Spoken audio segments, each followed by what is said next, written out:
Welcome back. મહત્વપૂર્ણ સમાચારો પ્રાપ્ત થઈ રહ્યા છે। કોંગ્રેસમાં દિગ્ગજ નેતાઓ અને યુવા નેતાઓ વચ્ચે ખટરાગ ચાલી રહ્યો છે, ત્યારે હવે કોંગ્રેસના આંતરિક ઝઘડો ચરમસીમાએ પહોંચ્યો।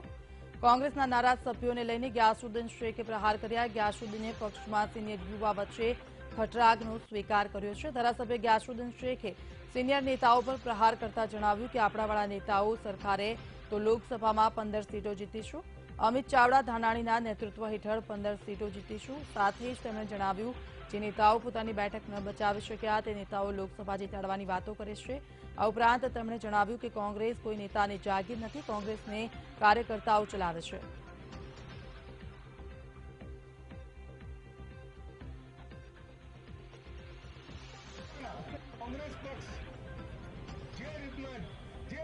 અમિત ચાવડા સાહેબ અને પરેશ ધાનાણીએ ગુજરાતની ધુરા સંભાળી છે। એ જે યુવા નેતૃત્વ આવ્યું છે એ દિવસથી ગુજરાતના કોંગ્રેસના કાર્યકર્તાઓમાં પણ ઉર્જાનો સંચાર થયો છે અને 100% તમને કહું છું કે ગુજરાતની અંદર બહુમતી લોકસભાની સીટો આપણા યુવા નેતૃત્વ અમિત ચાવડા અને પરેશ ધાનાણીના નેતૃત્વમાં કમસે કમ આપણે 15 સીટો ગુજરાતમાં જીતવા જઈ રહ્યા છીએ અને આપણે જીતવાના। ખાલી આપણા વાળા સરકારે ને થોડું તો બીજું કઈ કરવાની જરૂર નથી। કેટલા નવરા બેઠેલા રંડાયેલા 20 વર્ષથી બધું શાસન સંભાળનારા એમને લાગે છે કે અમારો ગ્રાસ લૂંટાઈ રહ્યો છે। આ યુવા નેતૃત્વ જો 15 સીટો લઈ આવ્યો તો અમારે ક્યાં જવાનું? તમને 20 વર્ષ આપ્યા બાપા, બહુ તમે ચલાવ્યું પણ ભાઈ પરિણામ ના મેળવી શક્યા અને પરિણામ બી કેવા જે પોતે પોતાની સીટ ના બચાવે લોકસભા જીતાડવાની વાતો કરી રહ્યા છે કે લોકસભા જીતાડીશું। કોંગ્રેસ પક્ષ જે રીતના જે દિવસથી અમિત ચાવડા સાહેબ અને પરેશ ધાનાણીએ ગુજરાતની ધુરા સંભાળી છે તો કોંગ્રેસનો આંતરિક ઝઘડો હવે ચરમસીમાએ પહોંચ્યો છે। અંદરો અંદર જે નેતાઓ નારાજ થઈ રહ્યા છે, પક્ષથી નારાજ થઈને અલગ અલગ મીટિંગો કરી રહ્યા છે, તેને લઈને ગ્યાસુદ્દીન શેખે હવે સ્વીકાર કર્યો છે કે કોંગ્રેસમાં આંતરિક ખટરાગ ચાલી રહ્યો છે। તો સાથે જ નેતાગીરીને લઈને પણ તેમણે નિવેદન આપ્યું। અમિત ચાવડા અને વિપક્ષના નેતા પરેશ ધાનાણી કે જેમની આગેવાનીમાં લોકસભામાં વધુમાં વધુ સીટો જીતી શકાશે, પરંતુ જે રીતે દરેક વખતે ચૂંટણી ટાણે કોંગ્રેસ જૂથવાદનો ભોગ બનતી હોય છે તેવી જ પરિસ્થિતિ સર્જાશે તો લોકસભામાં જે સીટો છે તે કપાય તેવી શક્યતાઓ। વધુ વિગતે વાત કરવા સંવાદદાતા રાજેન્દ્ર આપણી સાથે લાઈવ જોડાઈ ગયા છે। રાજેન્દ્ર, કોંગ્રેસનો ખટરાગ હવે ચરમસીમાએ પહોંચ્યો છે અને ધારાસભ્ય ગ્યાસુદ્દીન શેખે આ વાતનો ખુલાસો કર્યો છે, શું વિગતો?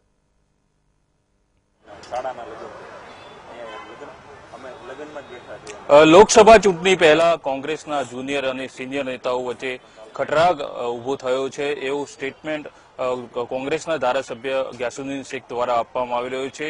આ લોકસભા ચૂંટણી પહેલા કોંગ્રેસ માટે એક સારો સંકેત નથી। આ મુદ્દે આપણી સાથે ગ્યાસુદ્દીન શેખ પણ જોડાયા છે, આપણે એમની સાથે વાત કરીશું અને એમને પૂછવાનો પ્રયત્ન કરીશું કે એમને આ પ્રકારનું સ્ટેટમેન્ટ કેમ આપવામાં આવ્યું। ગ્યાસુભાઈ, ખાસ કરીને વાત કરીએ તો અત્યારે જે સ્ટેટમેન્ટ આપ્યું છે કે જુનિયર અને સિનિયર નેતાઓ વચ્ચે ખટરાગ ચાલી રહ્યું છે, સામે લોકસભાની ચૂંટણી આવી રહી છે, શું કહેશો તમે? મેં કાલે જે વાત કરી છે એનું અર્થનું અનર્થ થઈ રહ્યું છે મીડિયામાં। મારું કહેવાનું ભાવાર્થ એમાં એક જ હતું કે જે યુવા નેતૃત્વને રાહુલ ગાંધીજીએ જવાબદારી સોંપી છે અમિતભાઈ ચાવડા અને પરેશ ધાનાણી સાહેબને, એ તમામને સાથે મળીને સિનિયરોને સન્માન આપીને પૂરતો સિનિયરોનો સાથ સહકાર લઈને આપણે ગુજરાતમાં કામ કરવું જોઈએ। પરિસ્થિતિ એવી છે કે આજની તારીખમાં ગુજરાતની અંદર કોંગ્રેસ 15 કરતા વધુ લોકસભાની સીટો જીતે એવી પરિસ્થિતિ છે અને જે 5-7 નેતાઓ જો પોતે કદાચ એમ સમજતા હોય કે અમે પાર્ટીના માલિક છીએ તો એવું નથી। બધા કાર્યકર્તાઓ અમારી સાથે વાત કરતા હોય અને કાર્યકર્તા તરીકે મેં કાલે વાત કરી હતી કે ગુજરાતના લાખો કાર્યકર્તા પાર્ટીના માલિક છે અને કાર્યકર્તાઓમાં એક ચિંતા છે કે જયારે આપણે 80 કરતા વધારે વિધાનસભાની સીટો જીત્યા, 5 રાજ્યોની અંદર આપણે ભારતીય જનતા પાર્ટીનો રકાસ થયો, 3 રાજ્યોમાં તો કોંગ્રેસ જ જીતી અને જયારે ગુજરાતમાં 15 કરતા વધુ લોકસભા સીટો કોંગ્રેસ જીતે એવી પરિસ્થિતિ છે એટલે જે યુવા નેતૃત્વ છે એમને સિનિયરોનું સન્માન કરવું જોઈએ, એમનો પૂરતો સાથ સહકાર લેવો જોઈએ અને જે સિનિયર લોકો છે કેમ કે સિનિયર લોકોને પૂરતી તક પક્ષે વિવિધ ક્ષેત્રે આપી છે, વિવિધ જગ્યાઓ પર આપી છે, એમનું સન્માન હંમેશા જાળવ્યું છે।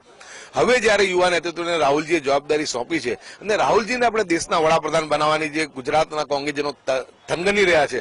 તો એ મિશનને પાર પાડવા માટે યુવા નેતૃત્વ અને જે સિનિયર નેતૃત્વ છે એ ભેગા મળીને કામ કરે અને ગુજરાતના ગામડે ગામ રહેતા લાખો કોંગ્રેસીઓની મનની જે વ્યથા છે એ વ્યથાને સમજે, એકજૂથ થઈ એક રીતે આપણે પ્રયાસ કરીએ અને કોંગ્રેસ અહીંયા જીતે, ભારતીય જનતા પાર્ટીનો રકાસ થાય એ માટે આપણે પૂરતા પ્રયત્નો સાથે મળીને કરવા જોઈએ. જે 5-7 નેતાઓ કોણ છે જે જુનિયર નેતાઓ જેને કારણે તકલીફ ઉભી થઈ રહી છે? હું કોઈ નેતાનું નામની હું એક જ વાત કરું છું કે જે નેતૃત્વ પ્રસ્થાપિત છે એ લોકો એટલું સમજવું જોઈએ કે નેતૃત્વના લીધે પાર્ટી નથી, કાર્યકર્તાઓના લીધે પાર્ટી છે. લાખો કાર્યકર્તાઓ છે અને કાર્યકર્તાઓની વ્યથા જયારે હોય કે બધા એક સમ થઈને કામ કરે ને એવા કોઈ મેસેજ, રોંગ મેસેજ ના જાય મીડિયાની અંદર કે બહાર પ્રજાની વચ્ચે, જેનાથી કોંગ્રેસને નુકસાન થાય. કેમ કે ગુજરાતની અંદર 15 કરતા વધુ લોકસભા સીટ કોંગ્રેસ આ વખતે જીતે એવી પરિસ્થિતિ છે અને યુવા નેતૃત્વના આવ્યા પછી અમિતભાઈ ચાવડા અને પરેશ ધાનાણી પછી એક નવો જેને કહેવાય કે શક્તિનો સંચાર થયો છે, લોકોની અંદર જુસ્સો છે, જોમ છે અને કાર્યકર્તા મજબૂતીથી ચૂંટણીનો સામનો કરવા માટેની તૈયારી કરી ચૂક્યા છે. આજે 5-7 નેતાઓ એ છે કે જે અત્યારે ગુજરાતની બહાર કામ કરી રહ્યા છે, એમાંથી કોઈ છે?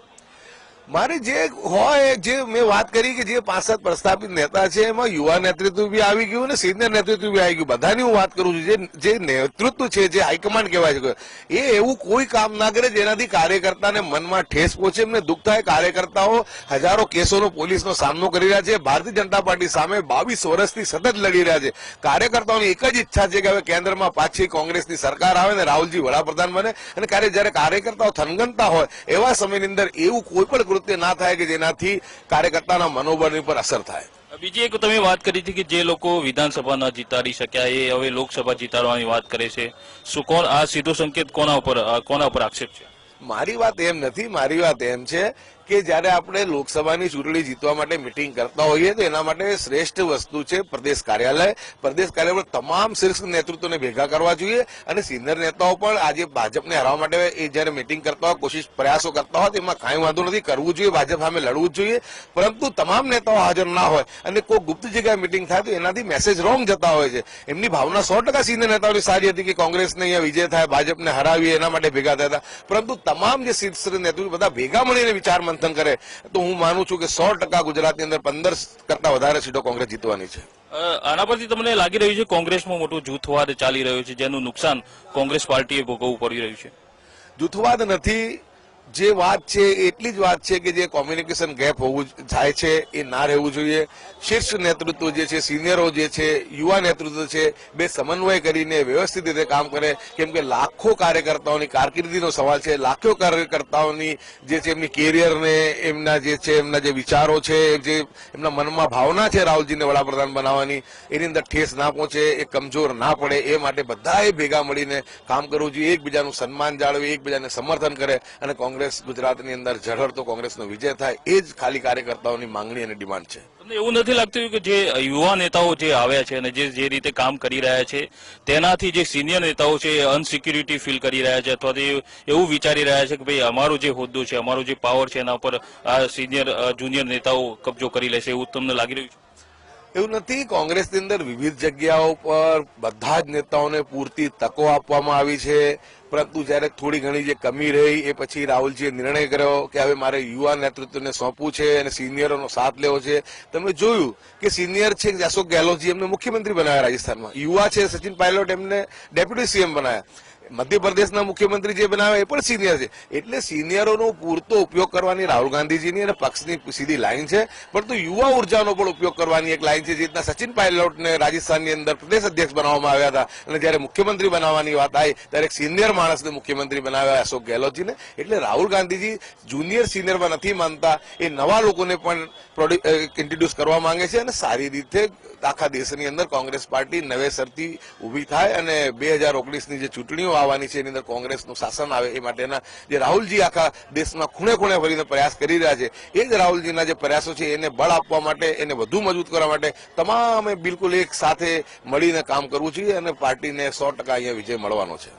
કોંગ્રેસ પાર્ટીમાં ક્યાંક નારાજગી જોવા મળી રહી છે. આ પહેલા અર્જુનભાઈના ઘરે પણ એક મીટિંગ મળી હતી જ્યાં અમુક નેતાઓ ત્યાં ભેગા થયા હતા અને ત્યાં પણ એક રણનીતિ ઘડવામાં આવી હતી. શું કહેશો આ રીતની જૂથવાદ જે થઈ રહ્યો છે તેનાથી કોંગ્રેસ પાર્ટીને કેટલું મોટું નુકસાન થશે? જૂથવાદ નથી. એ લોકો પણ લોકસભાની ચૂંટણીમાં કોંગ્રેસનો ઝળહળતો વિજય થાય માટે વિચાર મંથન કરવા માટે ભેગા થયા હતા. પરંતુ વાત એટલી જ છે કે જયારે વિચાર મંથન કરવા ભેગા થયા હોય તો એના માટે શ્રેષ્ઠ વસ્તુ છે પ્રદેશ કાર્યાલય ત્યાં થવું જોઈએ અને તમામ નેતાઓને બોલાવવું જોઈએ. કેમ કે દરેક વખતે 5-7 નેતાઓના જ નામ આવે કે આ રીતની મિટિંગ થઈ છે એ સારું નથી. એનાથી મેસેજ રોંગ જાય છે. એટલી જ વાત છે એ લોકોની ભાવના સારી હતી, કોંગ્રેસને જીતાડવા માટેની હતી, લોકસભામાં કોંગ્રેસનો મજબૂત વિજય થાય એ માટેની હતી. પરંતુ એક જ વસ્તુ અમે કાર્યકર્તા તરીકે, હું નાનો પડું એમને સલાહ આપવામાં, પણ કાર્યકર્તા તરીકે મારી લાગણી છે કે આવી કોઈ પણ વિચાર મંથન થાય એમાં તમામ શીર્ષ નેતૃત્વ હોવું જોઈએ અને પ્રદેશ કાર્યાલય એના માટે શ્રેષ્ઠ માર્ગ છે. આનો મતલબ એવું થાય ગ્યાસુભાઈ કે જે કામ કરે છે એને જસ નથી મળતો અને જે કામ નથી કરતા એ તમામ પ્રકારની ક્રેડિટ લઈ જાય છે. શું કહે છે? અત્યારે બધાને જસ મળે જ છે. જે કામ કરશે એને જસ મળવાનો જ છે અને બધા ભેગા થઈને કરશે તો હું માનું છું કે 100% જસ મળશે અને ગુજરાતમાં 15 કરતા વધુ સીટો જીતીશું અને તમામનો માન સન્માન જળવાવાનો જ છે.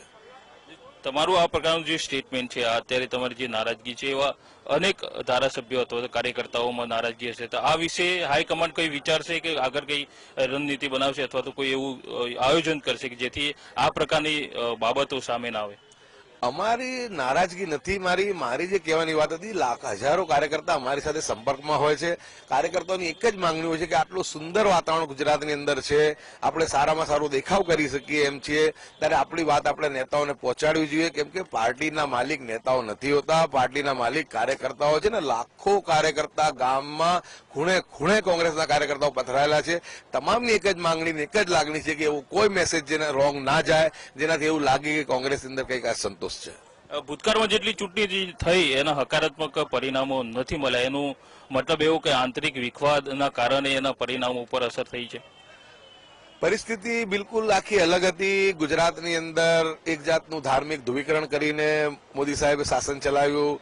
નેતાઓએ સારી લડત પણ આપી, પરંતુ એક જુવાળ હતો. અને જયારે લોકસભાની ચૂંટણીઓ આવી ત્યારે એ વખતે પણ એવું હતું કે ગુજરાતનો માણસ વડાપ્રધાન બનવાનો છે, એટલે ગુજરાતીઓમાં એક ભાવના હતી.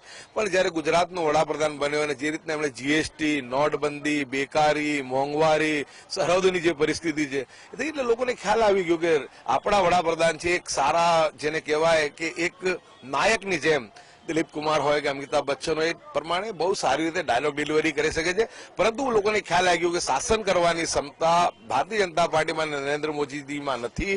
શાસન કરવાની ક્ષમતા અને શાસન કરવાની આવડત કોંગ્રેસ પક્ષમાં જ છે. બીજી મહત્વની વાત કરીશ તો આગામી કેવા પ્રકારની આજે અત્યારે જે તમારી નારાજગી છે એને લઈને કોઈ બેઠક મળવાની છે, એના વિશે કોઈ ચર્ચા થવાની છે? જે તમે 7 નેતાઓની જે વાત કરો છો એમની સાથે કોઈ વાર્તાલાપ થવાની છે?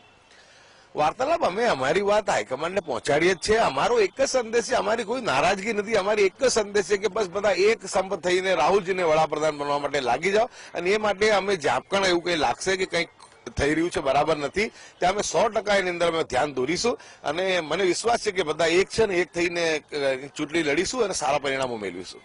જી, ચોક્કસથી આભાર આપનો. તો મહત્વની વાત છે કે લોકસભા ચૂંટણી પહેલા કોંગ્રેસમાં જે આંતરિક જે વિખવાદ જોવા મળી રહ્યો છે, જેમાં સિનિયર અને જુનિયર નેતાઓ વચ્ચેની જે વિખવાદ છે એ સામે આવી રહ્યું છે, જેની અસર આવનાર લોકસભા ઉપર પડશે એવો સંકેતો અત્યારે જોવા મળી રહ્યા છે. જી રાજેન્દ્ર, આભાર સમગ્ર માહિતી બદલ. તો અમારા સંવાદદાતા રાજેન્દ્ર ગ્યાસુદ્દીન શેખ સાથે જે પ્રમાણે વાતચીત કરી, તેમનું કહેવું હતું કે બેઠક ન જીતનારા લોકસભા જીતવાની વાતો કરે છે, આ પ્રકારની તેમણે નિવેદન આપ્યું છે. સાથે કહ્યું છે કોંગ્રેસ કોઈ નેતાની જાગીર નથી, કોંગ્રેસ એક પાર્ટી છે, કોંગ્રેસ એક વિચારધારા છે. નારાજ સભ્યોને પણ ગ્યાસુદ્દીન શેખે પ્રહાર કરતા કહ્યું છે કે બધા સાથે મળી કોંગ્રેસ પાર્ટી માટે કાર્ય કરવામાં આવે, ન કે કોઈ પણ પ્રકારની નારાજગી સામે આવે તે પ્રકારનું વર્તન. ગ્યાસુદ્દીન શેખે સિનિયર નેતા પર પ્રહાર કરતા કહ્યું છે કે 5-7 નેતાઓને લાગે છે કે પાર્ટી પોતાની છે, પરંતુ પાર્ટી કાર્યકરોને કારણે છે. આ પ્રકારનું નિવેદન સાથે તેમણે લોકસભા ચૂંટણીમાં 15 બેઠક જીતવાનો દાવો પણ કર્યો છે કે પરેશ ધાનાણી, અમિત ચાવડાની આગેવાનીમાં 15 બેઠક પર જીત મેળવીશું.